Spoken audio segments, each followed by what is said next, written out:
मोक्षमार्गस्य नेतारं भेत्तारं कर्मभूरतां ज्ञातारं विश्वतत्त्वानां वन्दे तद्गुणलब्धये।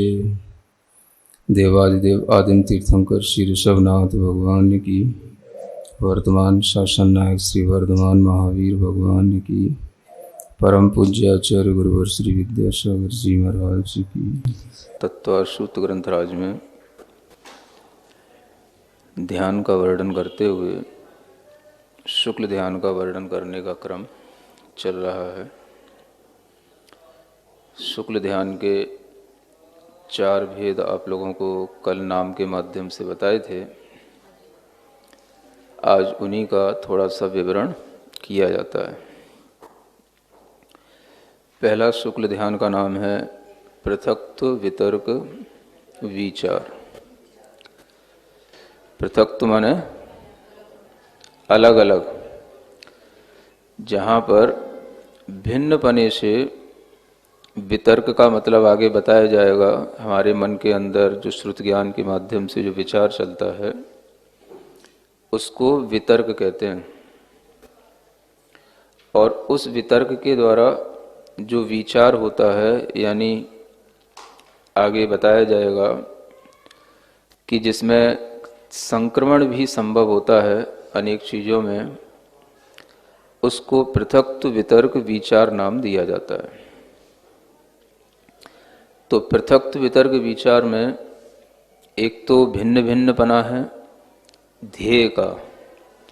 जो हमारे सामने ध्येय है, जिसका ध्याता चिंतन करता है, उस ध्येय में कभी भी परिवर्तन होना संभव होता है।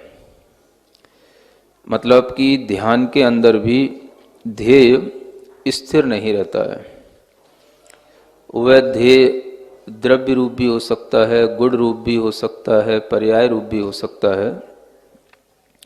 और उस ध्येय में जब ये परिवर्तन होता है, भिन्न भिन्न ध्येय को वह पकड़ता है, तो द्रव्य से पर्याय में भी चला जाता है, पर्याय से द्रव्य में भी आ जाता है, गुणों से पर्यायों में भी परिणमन हो जाता है, और पर्यायों से भी गुणों में आ जाता है। यानी द्रव्य बहुत से हैं, उसकी पर्यायें बहुत सी हैं। उन भिन्न भिन्न द्रव्यों में और भिन्न भिन्न जो उसकी पर्यायें हैं, उनमें किसी में भी वह अपने चित्त को एकाग्र करने की कोशिश करता है। तो उस समय पर जो उसका ध्येय है वह बदलता रहता है, और ये ध्येय का बदलना एक तरह की स्थिरता की कमी भी कहलाती है। तो शुक्ल ध्यान के प्रथम भेद में भी इस तरह की स्थिरता नहीं होती कि वह एक ही ध्येय पर अपने आप को केंद्रित कर पाए, और उसकी कोई नियामकता भी नहीं है। यानी ध्येय में परिवर्तन होते हुए भी वह शुक्ल ध्यान हो रहा है। चूंकि वह शुक्ल लेस्या है, आत्मा के अंदर विशुद्धि के परिणाम जो मोहिनी कर्म के उपशम या क्षय रूप हैं, वो निरंतर बढ़ते रहते हैं। और उन परिणामों की वृद्धि जो होती है, वह गुणस्थानों के माध्यम से जो अपूर्वकरण, अनिवृत्तिकरण आदि के जो परिणाम हैं, इन करण परिणामों में वह जीव जब अपने आप को ढालता चला जाता है, तो उन करणों के कार्य स्वयं होते चले जाते हैं, और उसी के माध्यम से उस जीव के अंदर वह विशुद्धि बढ़ती चली जाती है। तो विशुद्धि बढ़ते हुए भी ध्येय जो होता है, जहाँ पर भिन्न भिन्न होता रहे, ध्येय जहाँ पर परिवर्तित होता रहे, उसको आचार्य कहते हैं कि ये पृथक्त्व वितर्क विचार नाम का शुक्ल ध्यान कहलाता है। यानी इसमें मुख्य बात यह है, जब ध्येय बदलते बदलते भी वह एकाग्र होने लग जाता है, तो वह आ जाता है एकत्व वितर्क अविचार भाव में। तो ध्येय में जो परिवर्तन है, यह स्थूल परिवर्तन पहले रुकना चाहिए, तब सूक्ष्म जो परिवर्तन है उनके रुकने की बात आती है। तो ध्येय का परिवर्तन एकत्व वितर्क अविचार ध्यान में रुकने को हो जाता है। तो एकत्व में भी वितर्क भी है, लेकिन वहां विचार नहीं होता है। तो वितर्क का मतलब जो आगे कहा जाएगा कि श्रुत ज्ञान, यानी हमारे अंदर श्रुत ज्ञान की परिणति जो निरंतर चलती रहती है, वह किसी एक विषय में जब एकाग्र हो जाए, एक द्रव्य में या एक पर्याय में, एक ही प्रकार के गुणों में, तो वह एकत्व वितर्क नाम का वह नाम पा लेता है।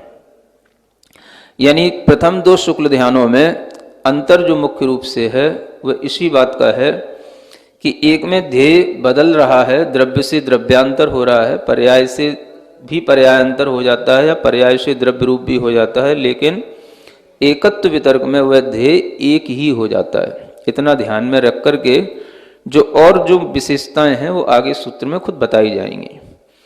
तो ये दोनों शुक्ल ध्यानों की ये मुख्य विशेषता है, जो कि पूर्वविद वालों को होते हैं या श्रुत केवलियों को होते हैं। अब आपको यह शंका भी नहीं होनी चाहिए कि श्रुत केवली का मतलब पूर्वविद तो नहीं होता, क्योंकि श्रुत केवली और पूर्वविदों में अंतर होता है।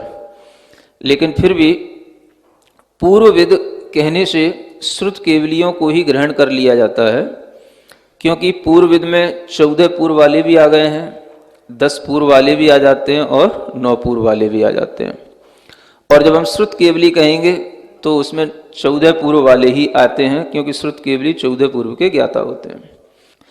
तो श्रुत केवलियों के लिए जब इस तरह से एक ही ध्येय पर एकाग्र होने योग्य परिणति बन जाती है, तो वह एकत्व वितर्क नाम का शुक्ल ध्यान बन जाता है। और इस तरह के शुक्ल ध्यान में ये परिणति जो बनी, तो फिर जो है आगे के जो ध्यान हैं उन ध्यानों में केवली भगवान होने के बाद में वो ध्यान होते हैं। यानी ये जो 2 ध्यान हैं ये केवली से पहले के हैं, और आगे के जो 2 ध्यान हैं वो केवली भगवान होने के बाद हैं। तो उन ध्यानों में भी कुछ विशेषता है, जो विशेषताएं कुछ नाम के साथ भी प्रकट हो जाती हैं। सूक्ष्म क्रिया अप्रतिपाती, ये तीसरा शुक्ल ध्यान का नाम है। तो इसमें एक शब्द दिया सूक्ष्म क्रिया, यानी केवली भगवान की क्रियाएं, क्रिया का मतलब हो गया मन वचन काय का योग, उसी को क्रिया कहते हैं।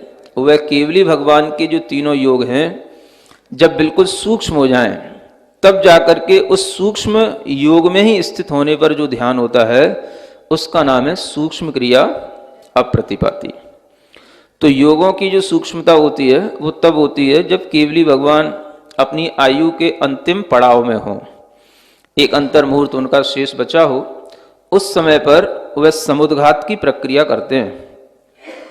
और उस समुद्घात की प्रक्रिया के माध्यम से वह अपने अन्य कर्मों की स्थितियां, जो वेदनी आदि कर्म हैं, उन कर्मों की स्थितियां जो अधिक होती हैं उन्हें आयु कर्म के बराबर करने के लिए वो समुद्घात करते हैं। और उस समुद्घात के बाद में यह प्रक्रिया होती है जिसमें कि वह अपने योगों को भी सूक्ष्म कर लेते हैं। तो योगों को सूक्ष्म करने की प्रक्रिया जब पूर्ण हो जाती है, तब सूक्ष्म योग में स्थित होने पर उन्हें जो ध्यान होता है उसका नाम है सूक्ष्म क्रिया अप्रतिपाती नाम का ध्यान। यानी यहाँ पर योग जो होंगे मन वचन काय के, वो सभी योग सूक्ष्मता में परिणमन कर गए होंगे। तीनों योग बादर भी होते हैं और सूक्ष्म भी होते हैं। तो जो प्रक्रिया होती है उसमें होता यह है कि जो पहले बादर काय योग में स्थित होकर के मनोयोग और वचन योग को पहले सूक्ष्म किया जाता है, और फिर उसमें स्थित होकर के फिर काय योग को भी सूक्ष्म किया जाता है, और फिर काय योग में स्थित होकर के मनोयोग और वचन योग जो सूक्ष्म थे उनका भी अभाव कर दिया जाता है, फिर केवल सूक्ष्म काय योग रह जाता है। तब जो है वह तृतीय शुक्ल ध्यान की परिणति आ जाती है। और इस तरह की परिणति आने पर फिर उनके लिए जो कर्म की निर्जरा या जो भी उस ध्यान के माध्यम से कर्म का अभाव होता है, वो हमें अगले गुण स्थान में अगले ध्यान के माध्यम से देखने को मिलता है। तो तृतीय जो शुक्ल ध्यान है, यह सूक्ष्म क्रिया और अप्रतिपाती एक शब्द और दिया है कि इस शुक्ल ध्यान में किसी भी तरीके से प्रतिपात नहीं होता, यानी गिरना नहीं होता। इससे यह भी समझा जा सकता है आचार्य वीरसेन जी महाराज ने धवला आदि ग्रंथों में ये बता रखा है। इन ग्रंथों में तत्वार सूत्र की टीकाओं में ये विषय स्पष्ट नहीं होते हैं, जो धवला पुस्तक के माध्यम से स्पष्ट होते हैं कि यहाँ पर ये अप्रतिपाती विशेषण क्यों दिया गया। तो उन्होंने कहा कि उससे पहले के दो ध्यान प्रतिपाती भी हो सकते हैं, क्योंकि वो दो ध्यान वाले गिर भी सकते हैं। कैसे गिर सकते हैं?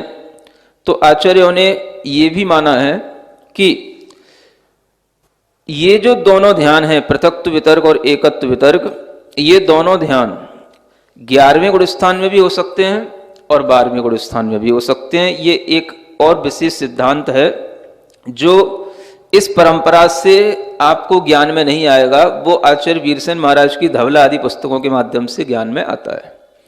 यहाँ तो आपके लिए इतना ही बताया जाएगा कि 11वें गुण स्थान तक पहला शुक्ल ध्यान होता है और दूसरा शुक्ल ध्यान 12वें गुण स्थान में होता है।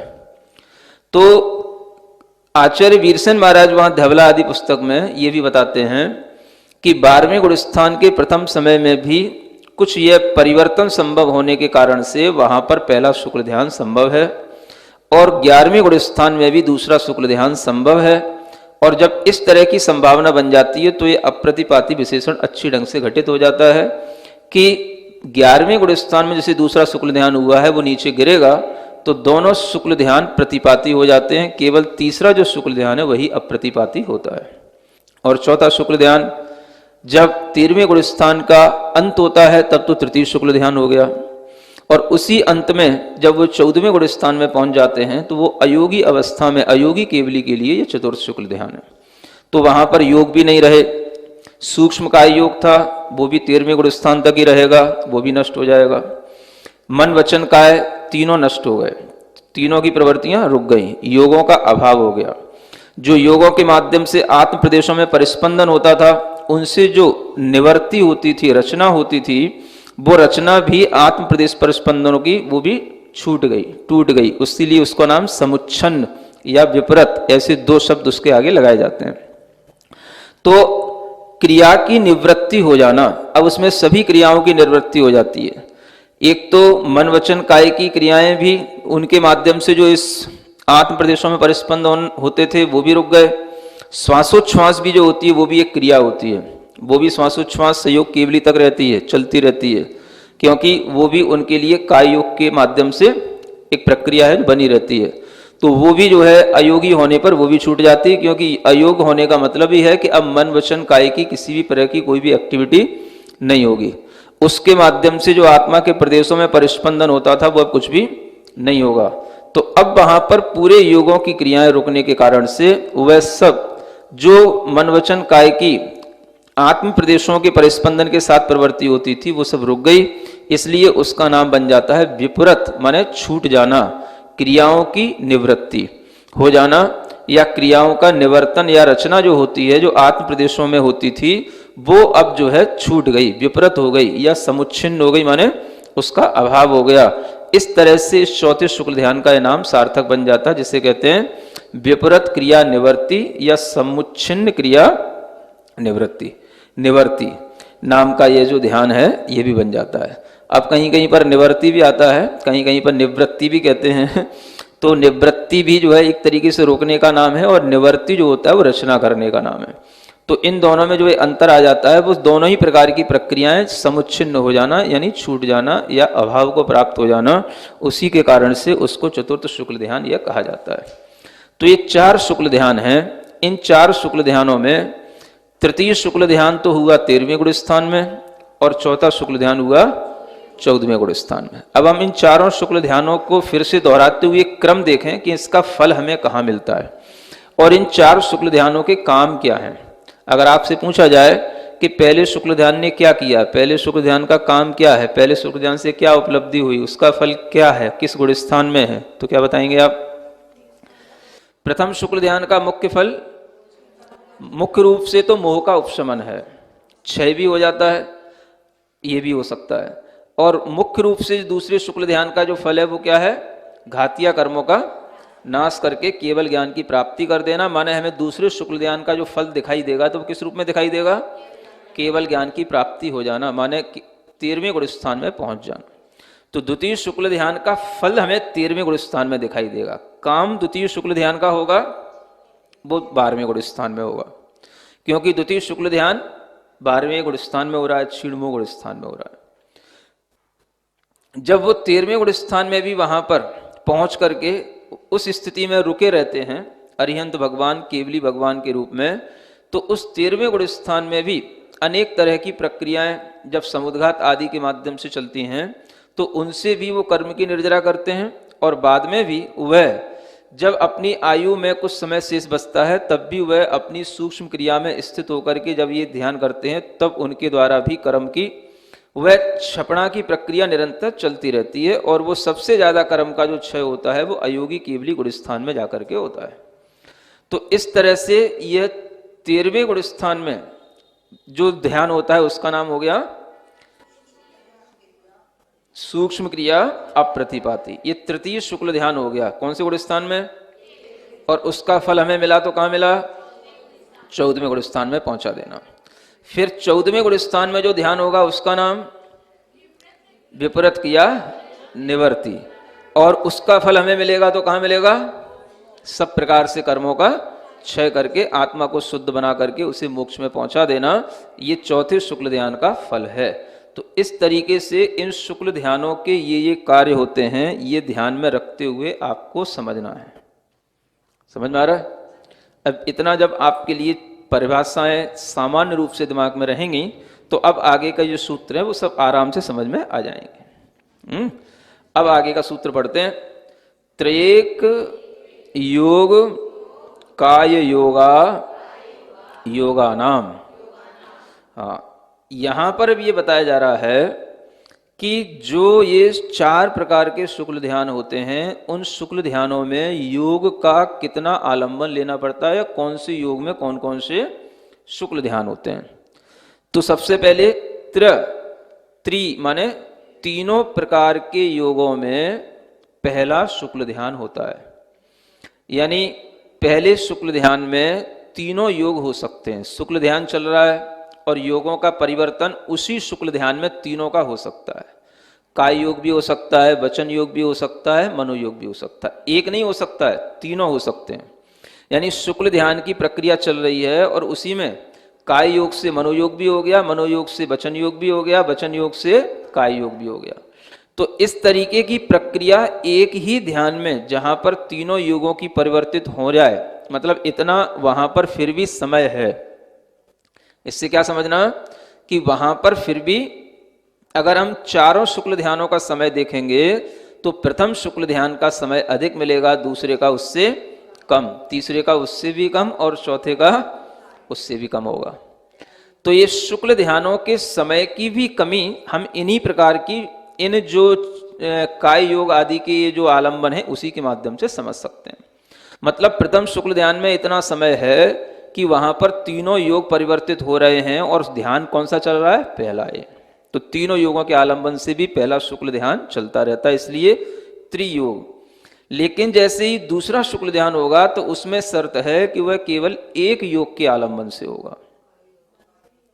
यानी उस शुक्ल ध्यान में योग भी अंतर मुहूर्त के लिए होते हैं, लेकिन वो अंतर मुहूर्त आपकी पानी छानने वाला अंतर मुहूर्त नहीं है। ये हमेशा दिमाग में रखना। न गुणस्थानों का अंतर मुहूर्त पानी छानने वाला अंतर मुहूर्त होता है, न शुक्ल ध्यान का अंतर मुहूर्त इस तरीके का होता है। ये सब सेकंडों के भी पार्टों में होने वाले काम हैं। तो द्वितीय शुक्ल ध्यान में भी योगों का जो परिवर्तन होता है, जो योग भी परिवर्तित होते हैं, ये योग भी अंतर मुहूर्त में होते हैं, लेकिन वो अंतर मुहूर्त भी सूक्ष्म ही होते हैं। 48 मिनट वाले नहीं होते हैं, 45 मिनट आधा घंटे वाले ये अंतर मुहूर्त नहीं होते हैं। ये अंतर मुहूर्त तो सूक्ष्म वाले हैं, क्योंकि एक आवली से अधिक, अंतर मुहूर्त किसे कहते हैं? एक आवली से एक समय अधिक और 48 मिनट में एक समय कम, इतने टाइम के उस पीरियड को अंतर मुहूर्त कहा जाता है। तो एक आवली तो असंख्यात समय की आवली, और एक आवली के बाद में वह अंतर मुहूर्त शुरू हो गया। अगर हम अंतर मुहूर्त भी ढंग से समझने की कोशिश करें तो वही जो है अंतर मुहूर्त जो है इन शुक्ल ध्यानों का, योगों के परिवर्तन का होता है। इसलिए कभी भी योग परिवर्तन किसी के अनुभव में नहीं आते और योग परिवर्तन भी बड़े जल्दी जल्दी होते हैं, सूक्ष्मता से होते हैं। तो काय योग से मनोयोग, वचन योग, इन सब में जो परिवर्तन हो रहे हैं उनमें जब केवल दूसरा शुक्ल ध्यान होगा तो उसमें केवल एक योग में ही वो स्थित होगा, ये शर्त बताई गई है। क्या कहा गया? एक योग में स्थिर होगा, माने कोई भी एक योग का जो समय है, चाहे मनोयोग में हो जाए, चाहे वचन योग में हो जाए या काय योग में हो जाए, कोई भी एक योग में वह स्थिर रहेगा तो उसके लिए यह दूसरे शुक्ल ध्यान की स्थिति बनेगी। यानी दूसरे शुक्ल ध्यान में इतना ही समय है कि वह योग का परावर्तन नहीं कर सकता है, योग वहां पर एक ही रहेगा। इतने कम समय के लिए वह शुक्ल ध्यान होता है, इससे यह फलितार्थ निकलता है। ठीक है ना। फिर तीसरे के लिए क्या कहते हैं? त्रेक योग, काय योग। अब यहां पर शर्त आ गई केवल काय योग की, जो आपको बता ही चुके हैं कि काय योग में भी यहां पर कौन सा? सूक्ष्म काय योग। सूक्ष्म काय योग रहेगा, सूक्ष्म क्रिया जिसको ऊपर कहा था उसी सूक्ष्म क्रिया को यहां पर काय योग के साथ में जोड़ना। तो सूक्ष्म काय योग यानी बादर काय योग के साथ में ये ध्यान नहीं होता, ये होता है सूक्ष्म काय योग के साथ में। यानी केवली भगवान जो अपने जीवन के अंत समय में जब सब कुछ, जैसे आपने भगवान महावीर स्वामी के बारे में सुन रखा होगा, तीर्थंकर होते हैं, समोषण छोड़ करके योग निरोध की प्रक्रिया करते हैं। इसको क्या बोलते हैं? योग निरोध। यानी योगों को रोकने की प्रक्रिया करने के लिए उन्हें समोषण का भी कुछ दिन पहले त्याग करना होता है। तो उस समय पर उनके जो योग हैं वो कहलाते हैं स्थूल या बादर, क्योंकि वो उससे प्रवृत्ति कर रहे हैं। फिर जब उनको भी रोक करके वो सूक्ष्म योग में आ जाते हैं तो सूक्ष्म योग में भी जो मन और वचन के सूक्ष्म है वो भी नष्ट हो जाने चाहिए। जब वो नष्ट हो जाएंगे, केवल सूक्ष्म का काय योग रह जाएगा, तो उस सूक्ष्म काय योग में ही केवल ये ध्यान होगा, जो और बिल्कुल अंतिम पड़ाव पर होता है। माने सूक्ष्म काय योग के होने के बाद में, ये ध्यान होने के बाद में फिर वो सूक्ष्म काय योग भी स्वतः नष्ट हो जाता है, तो फिर वो अयोगी हो जाते हैं, तब वो 14वें गुण स्थान के स्वामी हो जाते हैं। तो इस तरह से इसमें तीसरे शुक्ल ध्यान में केवल एक ही योग है, कौन सा? सूक्ष्म काय योग। चौथे शुक्ल ध्यान में अयोगा नाम, क्या कहा?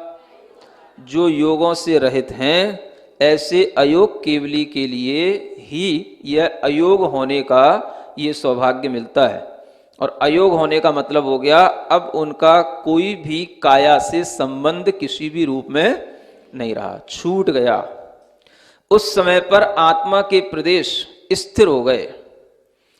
पहले आत्मा के प्रदेश चलायमान होते हैं, उस समय पर क्या हो गए?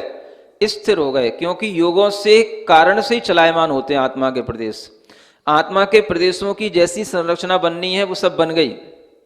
ये समझ लो कि जैसे कोई सांचा होता है और उस सांचे में जैसे मोम वगैरह लगा हुआ हो अंदर, और वो मनुष्य के आकार का हो, और उस सांचे में कुछ ऐसा हमने किया कि उसने अंदर से उस मोम ने उस सांचे से पकड़ छोड़ दी।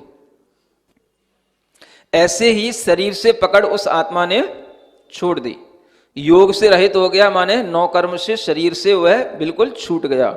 और उसी पकड़ को छूटने के बाद में वह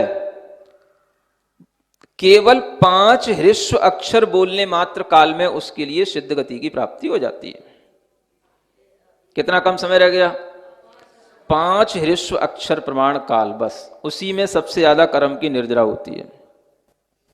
समझ आ रहा है? 72 और 13 कितने होते हैं? 85 कर्मों की निर्जरा केवल 14वें गुण स्थान में, है ना, लास्ट के 2 समयों में हो जाती है। 5 तो ह्रस्व अक्षर बोलने का काम काल पूरा 14वें गुण स्थान का है, लेकिन उसमें भी लास्ट के 2 समयों में 85 कर्मों की निर्जरा होती है, ये कहने का तात्पर्य। तो इसको आप ध्यान में रख करके समझ सकते हैं कि अयोग होने के बाद में फिर अयोगी होने पर उनके लिए फिर किसी भी तरह से आत्मा के प्रदेशों में कोई भी जो बनावट है उसमें कोई परिवर्तन नहीं आ सकेगा। वो आत्मा के प्रदेश फिर वैसे के वैसे ही अनंत काल तक बने रहेंगे, जो सिद्ध गति में पहुंचने के बाद बने रहते हैं। अब वहां पर कोई रचना में अंतर क्यों नहीं? क्योंकि वहां पर कोई योग नहीं। इसलिए ये बात ध्यान में रख करके चलेंगे तो ये ध्यान रहेगा। कभी किसी ने एक बार प्रश्न पूछा था ना, आनुपूर्वी गति के माध्यम से हम एक गति में दूसरी गति में जाते हैं, तो सिद्ध गति में जाने के लिए कौन सी आनुपूर्वी होती है? आनुपूर्वी से तो एक गति से दूसरी गति उसके लिए है जो हमें संसार में घुमाए। अब अगर हम सिद्ध गति को सिद्ध गति कह रहे हैं तो इसका मतलब ये नहीं है कि सिद्ध गति में जाने के लिए भी आपको एक आनुपूर्वी चाहिए। अगर वहां भी आनुपूर्वी हो जाएगी या वहां पर भी कर्म का उदय आ जाएगा तो फिर कर्म के उदय का नाश कहां होगा? सिद्ध अवस्था बनने के बाद, सिद्ध में पहुंचने के बाद। सिद्ध अवस्था तो वहीं यही हो गई। सिद्ध शिला पे जाने के बाद में कोई सिद्ध नहीं बनता है, सिद्ध बनने के बाद में सिद्ध शिला के ऊपरी स्थान पर विराजमान होते हैं। इसी के आगे फिर आचार्य और कुछ विशेष बता रहे हैं। एकाश्रये सवितर्क विचारे पूर्वे, यानी पूर्वे का मतलब हो गया पहले के दोनों ध्यान। पहले के माने प्रथम शुक्ल ध्यान और द्वितीय शुक्ल ध्यान। इन दोनों ध्यानों की कुछ एक विशेषता जो यहां बताई जा रही वो यह है कि एक तो यह एक आश्रय को लेकर के होते हैं। किसको लेकर के? माने इनका आश्रय एक रहता है। एक होने का मतलब यह है कि एक किसी भी तरह के द्रव्य पर इनका टिकाव हो गया, लेकिन वह एक द्रव्य में होते हुए भी एक द्रव्य की बहुत सी पर्यायों में तो घूम सकते हैं, लेकिन द्रव्य तो एक रहेगा। पर्याय हैं तो पर्याय में भी एक पर्याय के रूप आश्रय होने पर भी उसकी जो अवान्तर पर्याय होती हैं उनमें भी घूम सकते हैं, क्योंकि पृथक्त्व वितर्क में भिन्नता है ध्येय में, लेकिन आश्रय फिर भी एक कहलाएगा। तो एक आश्रय में ये दोनों शुक्ल ध्यान होते हैं, पहला भी और दूसरा भी, दोनों का आश्रय एक होता है। फिर कहते हैं वह वितर्क से भी सहित होता है और विचार से भी सहित होता है। वितर्क का मतलब होता है कि वह अपने अंदर कुछ ना कुछ ज्ञान का चिंतन रूप या तर्कणा रूप कुछ भी प्रयोग चल रहा है उसका। वहां पर भी ज्ञान बिल्कुल अभी निष्पंद नहीं हुआ, निशब्द नहीं हुआ। समझ आ रहा है? इतने शुक्ल ध्यान की स्थिति में भी निशब्दपना नहीं आया अभी। निशब्द जानते हो? हाँ, मतलब भीतर से बिल्कुल शब्द ही उत्पन्न नहीं होना। हाँ, वो शब्द आप थोड़ा सा भी ध्यान करने बैठ जाते हो तो आपको लगता है कि जैसे मैं बिल्कुल शब्दातीत हो गया, लेकिन यहां शुक्ल ध्यान में भी शब्दातीत नहीं बता रहे हैं। वो कहते हैं वहां पर भी शब्द चल रहे हैं, श्रुत के शब्दों का आलंबन भी चल रहा है, और वहां पर भी यह वितर्क रूप जो ज्ञान की परिणति है चलती रहती है। तो पहले शुक्ल ध्यान में वह वितर्क से सहित है और विचार से भी सहित है। विचार माने इन्हीं योगों के परावर्तन आदि का नाम विचार है, जो आगे कहने वाले हैं। द्वितीय शुक्ल ध्यान में भी आश्रय एक ही रहेगा, वितर्क से सहित होगा, लेकिन जो विचार है वो उसका रुक जाएगा, छूट जाएगा। इसलिए आगे का सूत्र कह रहे हैं अविचारम द्वितीयम। द्वितीयम माने दूसरा जो शुक्ल ध्यान है वो विचार से रहित होता है, यानी उस शुक्ल ध्यान में अविचारपना है, यानी उसमें कहीं पर भी परिवर्तन नहीं है योग आदि के, इसलिए उसको अविचार कहा गया है। लेकिन वितर्क से सहित है, उसमें अभी भी जो है श्रुत ज्ञान का परिणमन चल रहा है। अब यहां पर वितर्क और विचार की परिभाषा देने के लिए आगे के दो सूत्र आते हैं, ये भी पढ़ लेने चाहिए, तभी आपको सही ढंग से समझ में आएगा। वितर्कः श्रुतम, बस ये वितर्क की परिभाषा है। श्रुतम, श्रुतम माने श्रुत ज्ञान। जो श्रुत ज्ञान है ये वितर्क कहलाता है। वैसे वितर्क का मतलब होता है विशेष रूप से तर्कना, ऊहना, ऊहापोह, माने हम कुछ कर रहे हैं या हमारे अंदर कोई चिंतन चल रहा है, उसकी जो ऊहापोह है उसी का नाम श्रुत ज्ञान है। और उस तरह का श्रुत ज्ञान ही होता है जो ध्यान के रूप में काम आता है, ध्यान के लिए काम आता है। मति ज्ञान ध्यान में काम नहीं आता, श्रुत ज्ञान ध्यान में काम आता है। तो श्रुत ज्ञान से ध्यान होता है। तो श्रुत ज्ञान में वह श्रुत जो उसने पहले सीख रखा है वो श्रुत का प्रयोग पहले और दूसरे शुक्ल ध्यान में भी कर रहा है। धर्म ध्यान में तो कर ही रहा है, लेकिन पहले और दूसरे शुक्ल ध्यान में भी वह श्रुत ज्ञान का आलम्बन ही लिया जा रहा है और किसी चीज का आलम्बन वो नहीं लेता। तो यह उस ध्याता की विशेषता यहाँ बताई जाती है, जिसके माध्यम से हम ये समझ सकते हैं कि श्रुत ज्ञान का काम कितना श्रेष्ठ है, कि उसी श्रुत ज्ञान के माध्यम से ही हमारे अंदर ये ध्यान की एकाग्रता आती है, इसलिए श्रुत ज्ञान की पूजा की जाती है। इंस्ट्रूमेंट एक ही रहता है, काम करने वाला उसमें पहिए उसके चेंज कर देता है, बस। समझ आ रहा है? हाँ, तो बस उसमें जो पैनापन आ रहा है यही उस श्रुत ज्ञान की जो है सूक्ष्मता है। धर्म ध्यान में भी श्रुत ज्ञान है, लेकिन वो कैसा है? मोटा है, मोथरापन काम कर रहा है, बस मोटी मोटी चीजें सीख लेगा, पढ़ लेगा, चिंतन कर लेगा, मोटा मोटा। अभी उसमें कुछ भी पैनापन नहीं आ रहा है। पैनापन जो आएगा वो शुक्ल ध्यान में आएगा, और शुक्ल ध्यान में भी दो क्वालिटी है पैनेपन की। तो एकत्व वितर्क में तो वो निडिल बिल्कुल वहीं पे टिक गई, समझ आ रहा है? और एकत्व वितर्क में जब वो निडिल बिल्कुल टिक गई तो फिर उसने मोह का क्षय तो हो चुका था, ज्ञानावरण आदि कर्मों का क्षय कर दिया। तो उसके माध्यम से ये उसके अंदर पैनापन आता है, तभी ये श्रुत ज्ञान का काम वहां पर पूर्ण हो जाता है। ये वितर्क श्रुतम में ये बताया गया। और इसी के साथ में विचार क्या कहलाता है? तो विचारोर्थ व्यंजन योग संक्रांति, है ना? संक्रांति तो आने वाली है। तो संक्रांति का मतलब क्या होता है? परिवर्तन। संक्रांति माने परिवर्तन। किस किस के परिवर्तन? अर्थ माने होता है पदार्थ का परिवर्तन, व्यंजन माने होता है शब्द का परिवर्तन, और योग माने मन वचन काय इनका परिवर्तन। तो विचार जहां पर होगा वहां पर ये तीनों परिवर्तन होंगे। एक पदार्थ से दूसरे पदार्थ पर चले जाना। जहां पर विचार नहीं होगा वहां पर ये परिवर्तन नहीं होंगे। तो प्रथम शुक्ल ध्येन में तो विचार है, लेकिन द्वितीय शुक्ल ध्यान में विचार। तो प्रथम शुक्ल ध्यान में तीनों तरह के परिवर्तन संभव है। एक ध्येय से दूसरे ध्येय पर चले जाना, माने द्रव्य से पर्याय पर चले जाना, पर्याय से द्रव्य पर चले जाना, ये अर्थ परावर्तन कहलाएगा। व्यंजन में भी शब्द परावर्तन हो जाएंगे उसके, जिस श्रुत ज्ञान के शब्दों का आलम्बन कर रहा था फिर अन्य भी शब्दों का आलम्बन लेकर के वह श्रुत ज्ञान के माध्यम से चिंतन में रहता है। और योगों का भी परावर्तन होता है, ये पहले बता ही चुके हैं। तो तीनों परावर्तन किसमें संभव है? पहले शुक्ल ध्यान में। दूसरे शुक्ल ध्यान में क्या है? अविचार है, माने वहां पर परावर्तन नहीं है, एक स्थिति जैसी बनेगी वैसा ही रहेगा। जिस पदार्थ पर टिकेगा उसी पर रहेगा, जिस शब्द में स्थित होगा उस शब्द में ही रहेगा, और जो योग होगा उसी योग में एक स्थिर हो जाएगा। ये योगों की, अर्थ की और व्यंजन तीनों की संक्रांति से वहां पर वो रहित हो गया।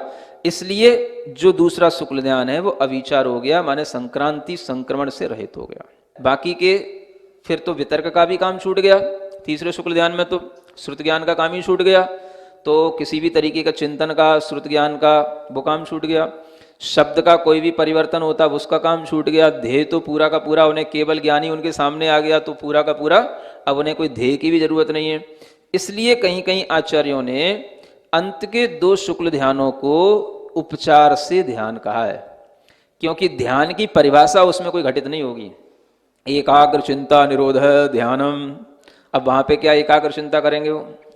उनके लिए तो सारा का सारा केवल ज्ञान में सामने ही आ गया, तो उन्हें अपने अब तो वहां पर मन भी नहीं रहा जिस मन को वहां पर एकाग्र करते, तो अब उन्हें वहां पर ये ध्यान की परिभाषा ही घटित नहीं होती। लेकिन फिर भी चूंकि कर्म की निर्जरा हो रही है, कर्म के अभावों का कार्य चल रहा है, इसलिए वो कार्य ध्यान के बिना नहीं होता, तो वहां पर भी ध्यान कहा गया है। लेकिन वो ध्यान वास्तव में वैसा नहीं होता जैसा ध्यान नीचे के गुण स्थानों में होता है।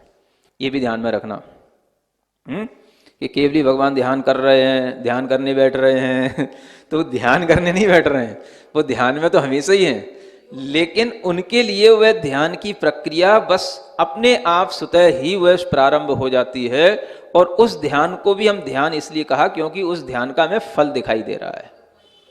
ध्यान का फल जो संबर निर्जरा रूप होता है वो दिखाई दे रहा है, इसलिए उस पर ध्यान का आरोप आता है। लेकिन जो ध्यान की परिभाषा बताई गई वो ध्यान की परिभाषा तो वहां कहीं से कहीं तक बैठती नहीं। जो एकाग्र होकर के अपनी चिंतन को रोकने का नाम ध्यान है, वो ध्यान की परिभाषा वहां नहीं बैठती। इसलिए वहां पर ध्यान भी औपचारिक होता है, और जो लेश्याएं कही जाती हैं वो लेश्याएं भी औपचारिक होती हैं।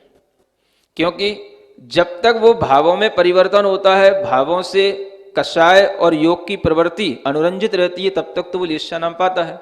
अब वहां पर कषाय ही नहीं है, तो अब वहां पर जो शुक्ल लेस्या है तो वो भी एक लेस्या औपचारिक ही बन जाती है। तो इस तरह से अरिहंतों में इसे औपचारिक रूप से सब चीजें कही जाती हैं, लेकिन इन्हें पूरे सैद्धांतिक रूप से समझने की जरूरत है। तो औपचारिक का मतलब ये नहीं है कि वो ऐसे ही ऊपर ऊपर है सब सैद्धांतिक, लेकिन वो औपचारिक इसलिए है कि जो उसकी मूल परिभाषा संसारी जीवों में घटित होती है वैसी परिभाषा उनमें घटित नहीं होती है। तो इसलिए वो वहां पर उपचार से भी ध्यान की प्रवृत्ति, ये दोनों ध्यान की, शुक्ल ध्यान की जो अरिहंत भगवान में कही गई वो कही जाती है। ऐसे हम चारों शुक्ल ध्यानों के बारे में ढंग से यहां तक पूरा का पूरा अच्छे से समझ सकते हैं। यहां पर ये चारों शुक्ल ध्यानों का ये क्रम पूर्ण हो जाता है।